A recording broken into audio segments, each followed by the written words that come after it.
Live India 24 channel में आप सभी का बहुत बहुत स्वागत है। आइए सुनते हैं रविन्द्रनाथ टैगोर जी द्वारा लिखित मार्मिक कहानी अंतिम प्यार। आर्ट स्कूल के प्रोफेसर मनमोहन बाबू घर में बैठे हुए दोस्तों के साथ मनोरंजन करने में व्यस्त थे। ठीक उसी समय योगेश बाबू ने कमरे में प्रवेश किया। योगेश बाबू उत्तम श्रेणी के चित्रकार थे। उन्होंने अभी थोड़े समय पूर्व ही स्कूल छोड़ा था। उन्हें देखकर एक आदमी ने कहा, योगेश बाबू, नरेंद्र क्या कहता है? आपने कुछ सुना उसके बारे में? नरेंद्र कहता है, बंग प्रांत में उसकी कोटि का कोई भी चित्रकार वर्तमान समय में नहीं है। सही है, अभी नया नया लड़का है ना, हम लोग तो जैसे आज तक घास छीलते रहे हैं। योगेश बाबू ने झुंझलाते हुए कहा। जो लड़का बातें कर रहा था उसने कहा, सिर्फ यही नहीं, नरेंद्र आपको भी इज्जत की नज़र से नहीं देखता। योगेश बाबू ने उपेक्षित भाव से कहा, क्यों, मैंने कुछ गलती की है? वह कहता है, आप अपने आदर्श को ध्यान में रखते हुए चित्रांकन नहीं करते। वे बोले, तो फिर किस नज़रिए से करता हूँ? वह बोला, नज़रिया? वे बोले, केवल रुपयों के लिए। योगेश ने एक नेत्र बंद करके कहा, बेकार, ये सब बेकार की बात है। फिर आवेश में कान के पास से अपने अस्त व्यस्त बालों को ठीक कर काफ़ी देर तक खामोश बैठा रहा। चीन का जो सबसे बड़ा चित्रकार हुआ है उसके बाल भी बहुत बड़े थे। यही वजह थी कि योगेश भी अपने स्वभाव के विपरीत सिर पर लंबे लंबे बाल रखे हुए थे। ये बाल उनके मुख पर बिल्कुल नहीं जचते थे, क्योंकि बचपन से एक बार चेचक के आक्रमण से उनके प्राण तो बच गए थे, लेकिन बहुत कुरूप हो गए थे। एक तो काला रंग, ऊपर से चेचक के दाग। चेहरा देखकर अचानक यही जान पड़ता था मानो किसी ने बंदूक के छर्रे भरकर लिपलिपी दबा दी हो। कक्ष में जो लड़के उपस्थित थे, योगेश बाबू को क्रोध में देखकर उनके सामने मुंह बंद करके हंस रहे थे। सहसा वह हंसी योगेश बाबू ने भी देख ली। गुस्से के आवेग में बोले, तुम लोग क्यों हंस रहे हो? एक लड़के ने चाटुकारिता से जल्दी जल्दी कहा, नहीं महाशय जी, आपको क्रोध आए और हम लोग हंसें, ऐसा भला कभी हो सकता है? ओह, मैं समझ गया, ज़्यादा चालाकी दिखाने की ज़रूरत नहीं। क्या तुम लोग यह कहना चाहते हो कि अब तक तुम सब दांत निकाल कर रो रहे थे? मैं ऐसा मूर्ख नहीं हूँ। यह कहकर उन्होंने अपनी आंखें बंद कर ली। लड़कों ने किसी तरह हंसी रोक कर कहा, चलिए यूँ ही सही, हम हंसते ही थे और रोते भी क्यों, मगर हम नरेंद्र के पागलपन की सोचकर हंस रहे थे। वह देखो, मास्टर साहब के साथ नरेंद्र भी आ रहा है। तभी मास्टर साहब के साथ नरेंद्र भी कमरे में आ गया था। योगेश ने एक बार नरेंद्र की तरफ घूरती हुई नज़र से देखा और मनमोहन बाबू से कहा, महाशय, मेरे बारे में नरेंद्र क्या कहता है? मनमोहन बाबू जानते थे कि उन दोनों की आपस में लगती है। दो पाषाण जब परस्पर टकराते हैं तो आग पैदा हो ही जाती है। इसलिए वह बात को समझते हुए मुस्कुराते हुए बोले, योगेश बाबू, नरेंद्र क्या कहता है? नरेंद्र कहता है कि मैं धन के नज़रिए से चित्र बनाता हूँ, मेरा कोई आदर्श नहीं है। मनमोहन बाबू ने पूछा, क्यों नरेंद्र? नरेंद्र ने अब तक मौन खड़ा था, अब किसी तरह आगे आकर बोला, हाँ कहता हूँ, मेरा ऐसा ही मानना है। योगेश बाबू ने मुँह बनाकर कहा, बड़े आए हैं सामान्य वाले, छोटा मुँह और बड़ी बात, अभी कल का छोकरा और इतनी बड़ी बड़ी बातें। मनमोहन बाबू ने कहा, योगेश बाबू, जाने दीजिए, नरेंद्र अभी छोटा है और बात भी छोटी सी ही है, इस पर झगड़े की भला क्या ज़रूरत है? योगेश बाबू उसी प्रकार आवेश में बोले, बच्चा है नरेंद्र, बच्चा है, जिसके मुंह पर इतनी बड़ी बड़ी मूछें हों, वह अगर बच्चा है तो बूढ़ा क्या होगा? मनमोहन बाबू, आप क्या कहते हैं? एक विद्यार्थी ने कहा, महाशय, अभी कुछ समय पहले तो आपने उसको कल का छोकरा बताया था। योगेश बाबू का मुख क्रोध से लाल हो गया। कब कहा था मैंने? अभी कुछ समय पहले योगेंद्र बाबू बोले, झूठ, बिल्कुल झूठ, जिसकी इतनी बड़ी बड़ी मूछें हों मैं उसे छोकरा नहीं मान सकता। क्या तुम लोग यह कहना चाहते हो कि मैं निपट मूर्ख हूँ? सभी लड़के एक स्वर में बोले, नहीं महाशय, ऐसी बात हम भूल कर भी कभी मुंह पर नहीं ला सकते। मनमोहन बाबू किसी तरह हंसी को रोकते हुए बोले, चुप चुप, बात को घुमाने का प्रयास ना करो। योगेश बाबू ने कहा, हाँ नरेंद्र, तुम यह कहते हो कि बंग प्रांत में तुम्हारे जैसा कोई चित्रकार नहीं? नरेंद्र ने कहा, आपने किस तरह जाना? तुम्हारे दोस्तों ने मुझसे कहा है। वह बोला, मैं यह नहीं कहता, तब भी इतना जरूर कहूँगा कि मेरी भांति हृदय की गहराइयों से बंगाल में कोई चित्र नहीं बनाता। वह बोला, इसका प्रमाण है? नरेंद्र ने आवेशमय स्वर में कहा, प्रमाण की क्या आवश्यकता है, मेरा अपना ऐसा मानना है। वह बोले, तुम्हारा ख्याल बिल्कुल गलत है। नरेंद्र बहुत कम बोलने वाला आदमी था, उसने कोई जवाब नहीं दिया। मनमोहन बाबू ने इस नाराजगी वाली बातचीत को बंद करने के प्रति कहा, नरेंद्र, इस बार प्रदर्शनी के लिए तुम चित्र बनाओगे ना? नरेंद्र ने कहा, हाँ, इरादा तो है, मैं देखूंगा कि तुम्हारा चित्र कैसा है। नरेंद्र ने श्रद्धा भाव से उनकी पगधूली लेकर कहा, जिसके गुरु आप हैं उसे क्या परेशानी, सबसे उत्तम रहेगा। योगेश बाबू ने कहा, राम से पहले रामायण, पहले चित्र तो बनाओ फिर कहना। नरेंद्र ने मुंह फेर कर योगेश बाबू की तरफ देखा, कहा, कुछ भी नहीं, मगर खामोशी और उपेक्षा ने बातों से कहीं अधिक योगेश के मन को आहत किया। मनमोहन बाबू ने कहा, योगेश बाबू, चाहे आप कुछ भी कहें, लेकिन नरेंद्र को अपनी आत्मिक शक्ति पर बहुत बड़ा यकीन है। मैं यकीन के साथ कह सकता हूँ कि यह भविष्य में एक बड़ा चित्रकार बनेगा।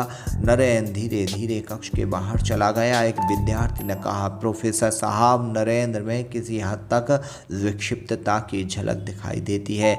मनमोहन बाबू ने कहा, हाँ, मैं भी जानता हूँ, जो इंसान अपने भाव अच्छी प्रकार प्रकट करने में सफल हो जाता है उसे सर्वसाधारण किसी हद तक विक्षिप्त ही समझता है। चित्र में एक विशेष तरह का आकर्षण तथा मोहकता उत्पन्न करने की उसमें असाधारण क्षमता है। तुम्हें पता है नरेंद्र के एक बार क्या किया था? मैंने देखा कि नरेंद्र के बाएं हाथ की उंगली से खून तेजी से बह रहा तथा वह दर्द का अनुभव किए बिना बैठा चित्र बना रहा है। मैं तो देखकर आश्चर्यचकित रह गया। मेरे मालूम करने पर उसने जवाब दिया कि उंगली काट कर देखा कि खून का असली रंग क्या होता है। अजीब इंसान है, तुम लोग इसे विक्षिप्तता कह सकते हो, मगर इसी विक्षिप्तता के ही कारण तो वह एक दिन अमर चित्रकारों की श्रेणी में शामिल होगा।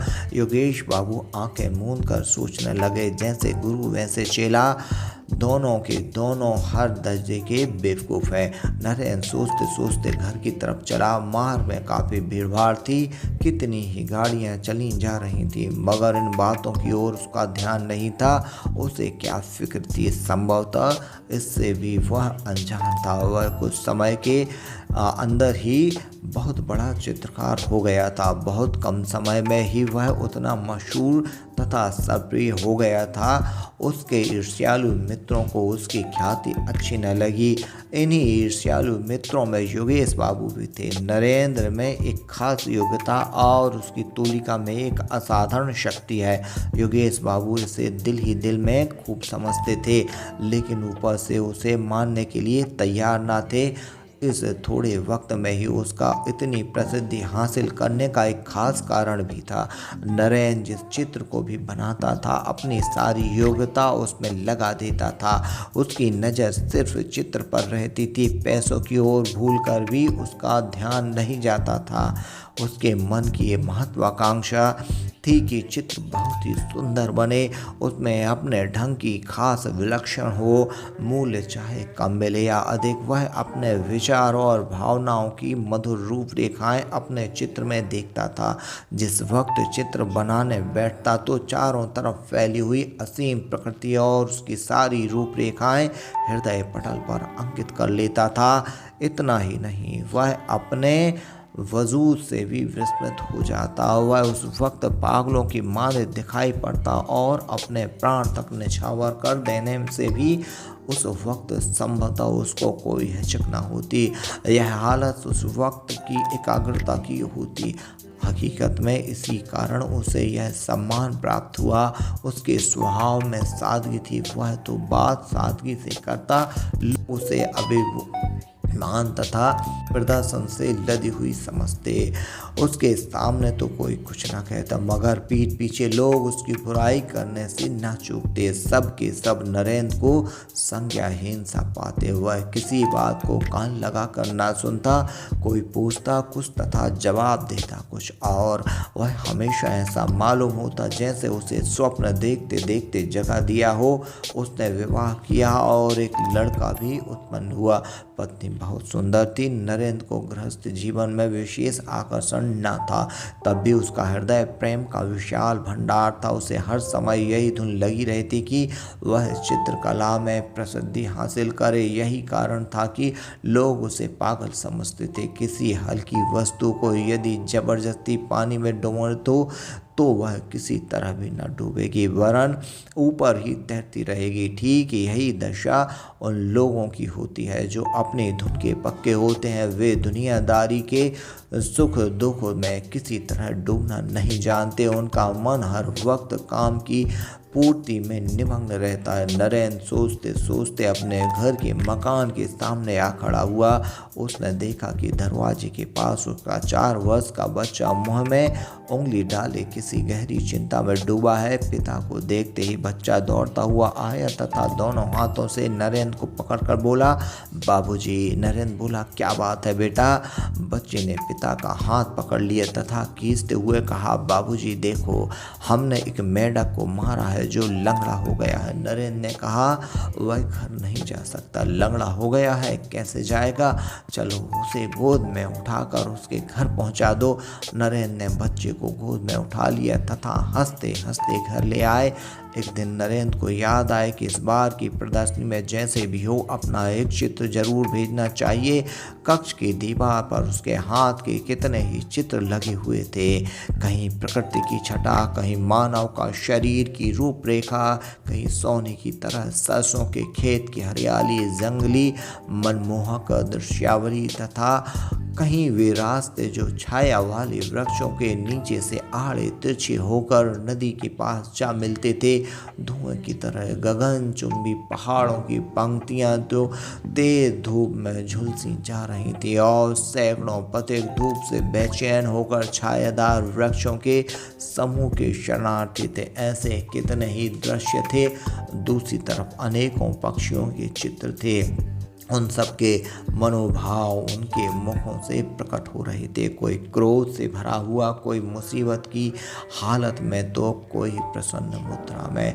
कमरे के उत्तरी भाग में खिड़की के सामने एक अपूर्ण चित्र लगा हुआ था। उसमें ताड़ के वृक्षों के समूह के समीप सदा मौन रहने वाली छाया के आश्रय के एक सुंदर नवयुवती नदी के नील वर्ण जल में स्थिर बिजली सी शांत खड़ी थी। उसके होठों और मुख की रेखाओं में चित्रकार ने उसके मन की पीड़ा अंकित की थी। ऐसा मालूम होता था मानो चित्र कुछ कहना चाहता है, मगर यौवन अभी उसके वदन को पूरी तरह प्रस्फुटित नहीं हुआ है। इन सब चित्रों में चित्रकार ने इतने दिनों की आशा तथा निराशा अंकित थी, मगर आज उन चित्रों की रेखाओं और रंगों ने उसे अपनी ओर आकर्षित न किया। उसके मन में बार बार यही विचार आने लगे कि इतने दिनों उसने केवल बच्चों का खेल ही खेला था, सिर्फ कागज के टुकड़ों पर रंगों की लीपापोती ही की है। इतने दिनों में उसने जो कुछ रेखाएं कागज पर उकेरी थी वे सब उसके मन को अपनी ओर आकर्षित ना कर सकीं, क्योंकि उसके विचार पूर्व की अपेक्षा कुछ उच्च कोटि के थे। उच्च ही नहीं बल्कि ऊंचे होकर चील की भांति आसमान में बहुत ऊंचे उड़ना चाहते थे। यदि वर्षा ऋतु का मन भावन दिन हो तो क्या कोई शक्ति उसे रोक सकती थी? वह उस समय जोश में भरकर उड़ने की उत्सुकता में असीमित दिशाओं में उड़ जाता और एक बार पलटकर नहीं देखता। अपनी पहली हालत पर किसी तरह भी वह सहमत नहीं था। नरेंद्र के मन में रह रह कर यही विचार आने लगे। भावना और लालसाओं की उसके मन में झड़ी सी लग गई। उसने मन में दृढ़ निश्चय कर लिया कि इस बार ऐसा चित्र बनाएगा जिससे उसका नाम अमर हो जाए। वह इस वास्तविकता से सबको परिचित करा देना चाहता था कि उसकी अनुभूति बचपन की अनुभूति नहीं है।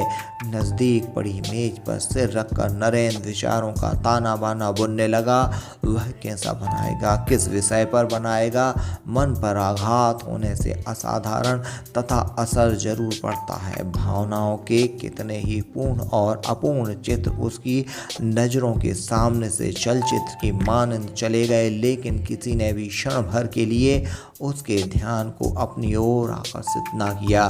सोचते सोचते शाम के अंधियारे में शंख की मीठी ध्वनि ने उसको मस्त कर देने वाला गाना सुनाया। इस स्वर लहरी से नरेंद्र चौंक कर उठ खड़ा हुआ। तत्पश्चात उसी अंधकार में वह चिंतन मुद्रा में कमरे के अंदर पागलों की मानंद टहलने लगा, लेकिन सब व्यर्थ। अथक प्रयत्न सबने करके के बाद उसे कोई विचार न सूझा। रात बहुत बीत चुकी थी। अमावस्या की अंधेरी रात में आसमान पर लोक की मानंद धुंधला प्रतीत होता था। नरेंद्र कुछ खोया खोया वह पागलों की भांति आसमान की ओर ही ताकता रहा। बाहर से रसोई ने दरवाजा खटखटाकर कहा, बाबूजी। चौंककर नरेंद्र ने पूछा, कौन है? रसोइया बोला, बाबूजी भोजन तैयार है, चलिए। नरेंद्र ने झुंझलाते हुए कटु स्वर में कहा, मुझे परेशान ना करो, जाओ, मैं कुछ इस वक्त कुछ ना खाऊंगा। रसोइया बोला, कुछ थोड़ा सा? मैं कहता हूँ बिल्कुल नहीं। तब निराश हृदय रसोइया भारी कदमों से वापस लौट गया तथा नरेंद्र ने चिंतन सागर में डुबकी लगा दी। संसार में जिसको प्रसिद्धि अर्जित करने की लगन लग गई हो उसको भला चैन कहाँ। पूरा सप्ताह बीत गया। नरेंद्र ने अपने घर से बाहर कदम भी न रखा। घर में बैठा सोचता रहता था कि किसी न किसी मंत्र से तो पूजा की देवी अपनी कला दिखाएगी ही। उससे पूर्व भी किसी चित्र के प्रति विचार इतने देर न लगती थी, लेकिन इस बार किसी प्रकार भी उसे कोई बात न सूझी। ज्यों ज्यों दिन व्यतीत हो रहे थे वह निराश होता जा रहा था। सिर्फ इतना ही नहीं, कई बार तो उसने क्रोध में आकर सिर के बाल भी नोच लिए। वह स्वयं को कोसता हुआ पृथ्वी पर पेट के बल पड़कर बच्चों की भांति रोया भी, लेकिन सब व्यर्थ। प्रातःकाल नरेंद्र मौन बैठा था कि मनमोहन बाबू के द्वारपाल ने आकर उसे एक पत्र सौंपा। उसने उसे खोलकर देखा। प्रोफेसर साहब ने उसमें लिखा था, प्रिय नरेंद्र, प्रदर्शनी में अब ज़्यादा दिन शेष नहीं है। एक सप्ताह के भीतर अगर तुम्हारा चित्र न पहुंचा तो ठीक नहीं। लिखना इस विषय में तुम्हारी क्या तरक्की हुई है तथा तुम्हारा चित्र कितना बन गया है। योगेश बाबू ने चित्रित कर दिया है, मैंने उसे देखा है, लेकिन मुझे तुमसे और भी अच्छे चित्र की उम्मीद है। तुमसे ज़्यादा प्रिय मुझे और कोई नहीं। आशीर्वाद देता हूँ, तुम अपने गुरु की प्रतिष्ठा बनाए रखोगे। इस बात का ध्यान रखना, इस प्रदर्शनी में अगर तुम्हारा चित्र श्रेष्ठ रहा तो तुम्हारी ख्याति में कोई बाधा न रहेगी। तुम्हारी मेहनत सफल हो, यही मेरी कामना है। मनमोहन। पत्र पढ़कर नरेंद्र और भी बेचैन हो गया। सिर्फ एक सप्ताह शेष है और अभी तक उसके हृदय पटल पर चित्र के विषय में कोई विचार ही नहीं आया। खेद है, अब वह क्या करेगा। हालांकि उसे अपने आत्मबल पर विश्वास था, लेकिन इस वक्त वह यकीन भी चाहता रहा। क्या इसी तुच्छ बल पर वह समाज में सिर उठाए फिर रहा है। उसने सोचा था कि मैं अमर चित्रकार बन जाऊंगा, लेकिन वाह मेरी किस्मत।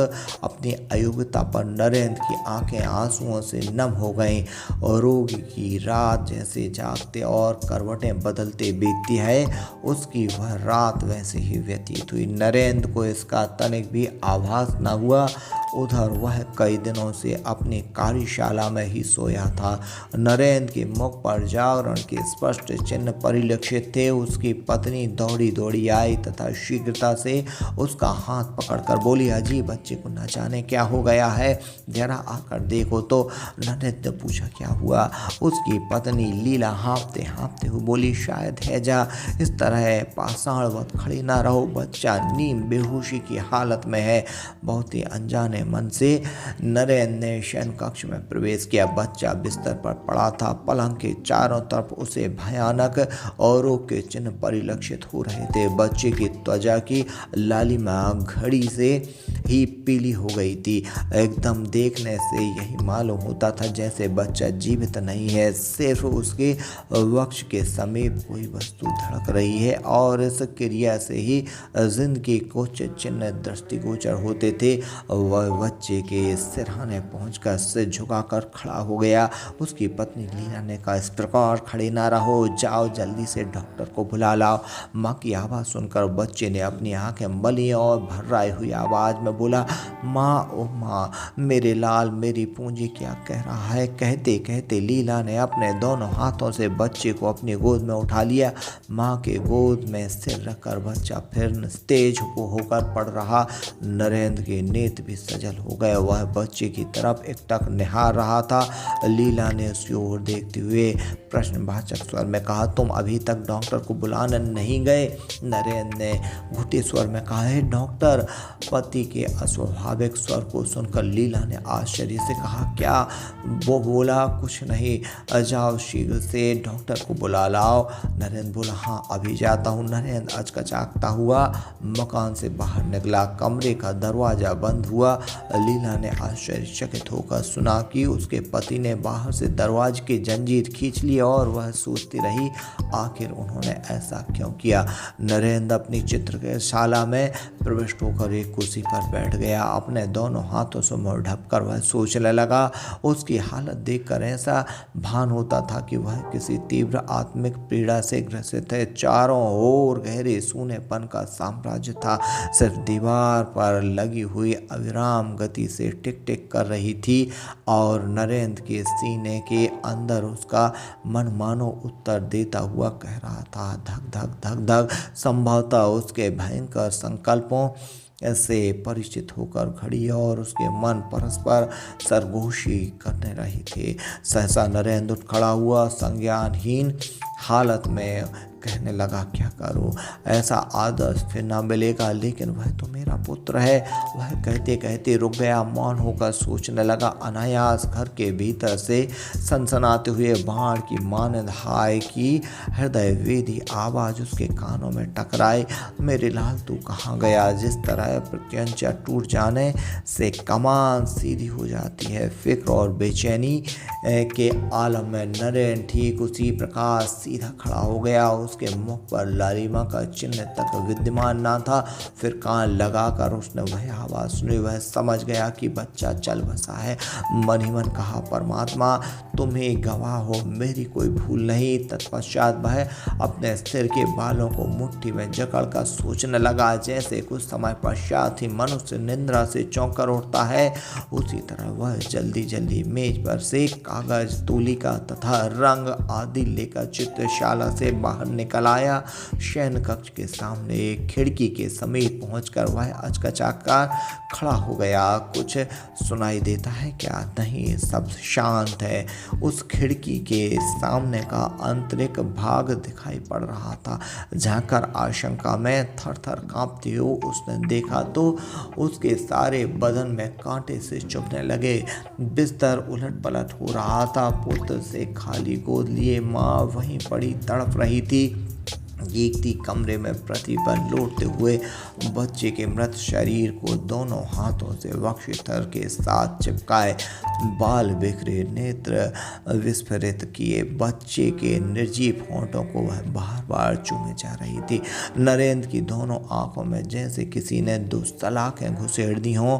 उसके होंठ चबाकर कठिनता से स्वर को संभाला और उसके हाथ ही कागज पर पहली रेखा खींची।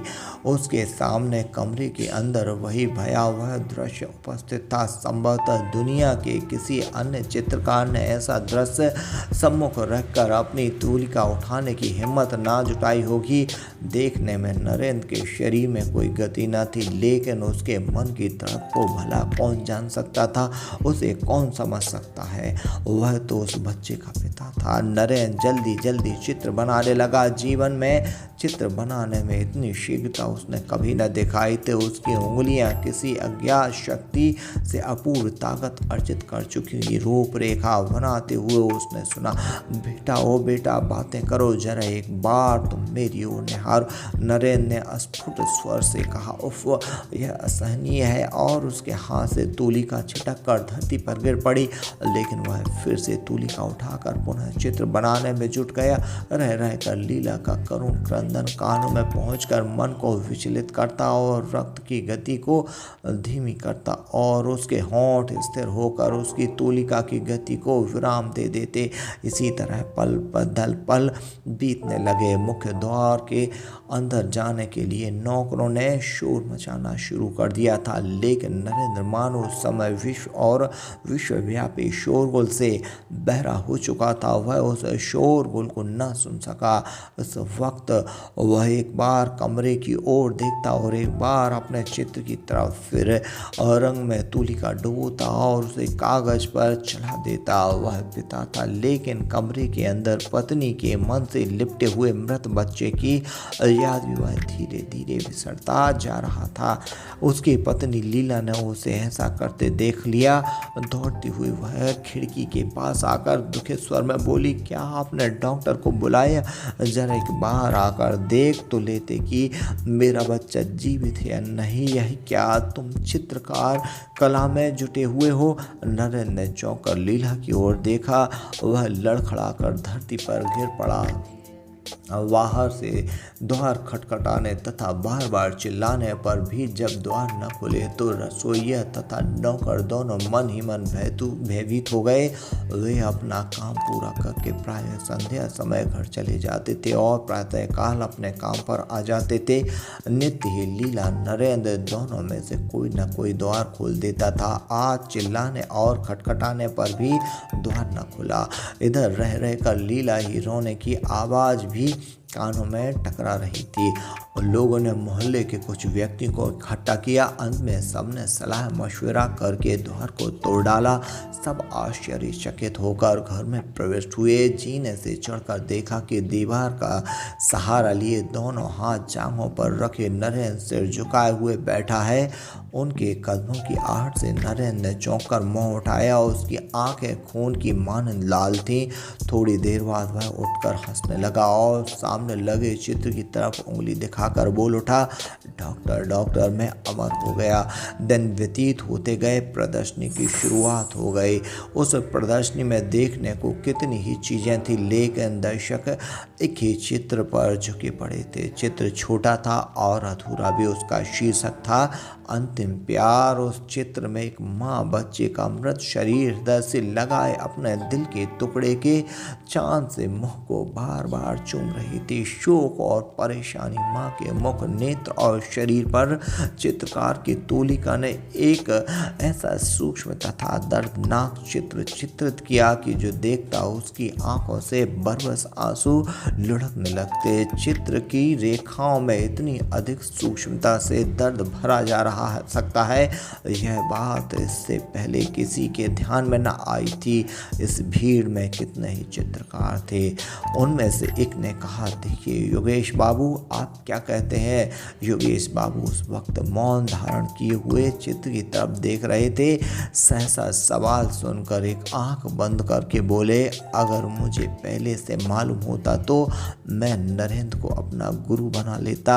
दर्शकों ने धन्यवाद, साधुवाद तथा वाह वाह की झड़ी लगा दी, लेकिन किसी को भी मालूम ना हुआ कि उस सज्जन आदमी का मोल क्या है जिसने इस चित्र को कागज पर उकेरा है। किस तरह चित्रकार ने स्वयं को धूलि में मिलाकर पहले रक्त से इस चित्र को रंगा है, उसकी स्थिति का किसी को भान न था।